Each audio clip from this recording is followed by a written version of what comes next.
Yeah, my name's Billy Thompson. I'm lead designer on Crackdown. My name's Phil Wilson. I'm the producer on Crackdown.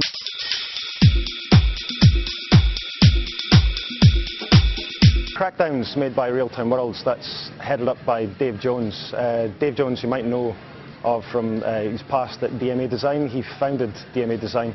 They made a couple of fairly well-known games, one being Lemmings and the other one being the Grand Theft Auto series. Dave wanted Crackdown to go in a different direction to the Grand Theft Auto games, where we're pushing more of an open, like truly freeform gameplay experience. And that's absolutely freeform. There's nothing in there at all that's structured in the same sense as GTA. You can take any boss at any time in any order. That's one of the big goals that we had for Crackdown.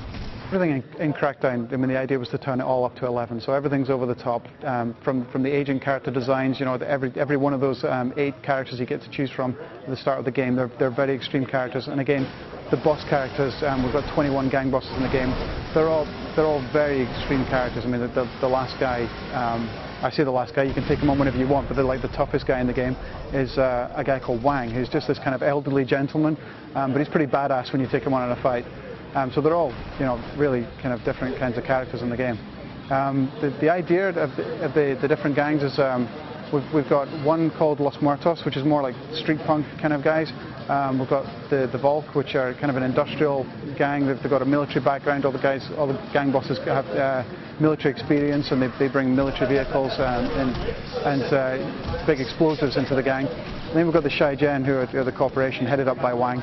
And each one of them is like a kind of twisted, kind of corporate kind of guy. And one of them's like the research director is called Shenenko, and he's into some really twisted genetic experiments. And actually, the agency's technology for developing an agent, you know, this genetically modified human, and he can be reborn at any time. He can just take DNA coding that you've developed through your save game and putting it into a new host. All of that technology initially in a backstory came from Dr. Chenenko when he worked for the agency. So he's kind of like the disgraced scientist that you now have to go and take down. And it's a free-form game, so it's very difficult to make a plot line through the game. It's almost impossible to have, okay, there's this plot line running through the game involving all the different characters. It's very difficult to do that if you've already killed some of those characters. So what we do is bring a lot of backstory to the characters, and when you kill them, then we tell you a lot more about how they'll be missed from the gang and how that side of things works. In real gameplay terms, the gang structure is we have one kingpin who's then supported by 6 other bosses. And those bosses bring something to the defenses of the kingpin. So if you take out the vehicles guy, they'll lose all their vehicle defenses. If you take out the recruiter, they'll no longer have so many bad guys that can take you on. Weapon supply is pretty obvious, explosive supply, that kind of thing. So taking out the supporting henchmen is a really good idea before you go and take on the kingpin. But the key thing again is Crackdown doesn't force you to do anything in any order.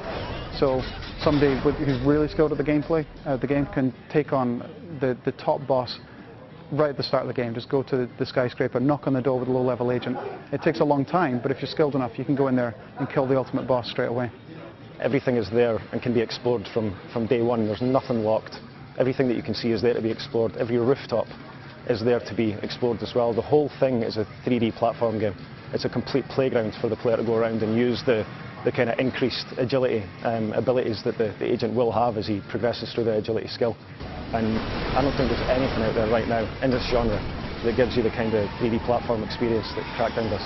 So it's almost as if the whole concept of achievements was designed for Crackdown, because it's just such an open experience. There's so many cool things you can try. So juggling bodies, juggling vehicles with rockets are just one of the things that we started doing and thinking, you know what, we should make an achievement out of this. If you can keep a guy off the ground for 10 seconds, then, you know, let's give you an achievement for that. So there are a whole load of things where we were just having fun in the studio and wanted to make that an integral part of the game. I mean, we're here in San Francisco right now, so we're walking down through downtown, and we were looking up at the buildings thinking, I think with a 3-star agility agent, I could actually scale that building. We're talking about the route we would take up to the top. So I guess, you know, in a way that's pretty sad, but at the same time, it does show you that, you know, Crackdown can really get under your skin, and you do start looking at things in a different way.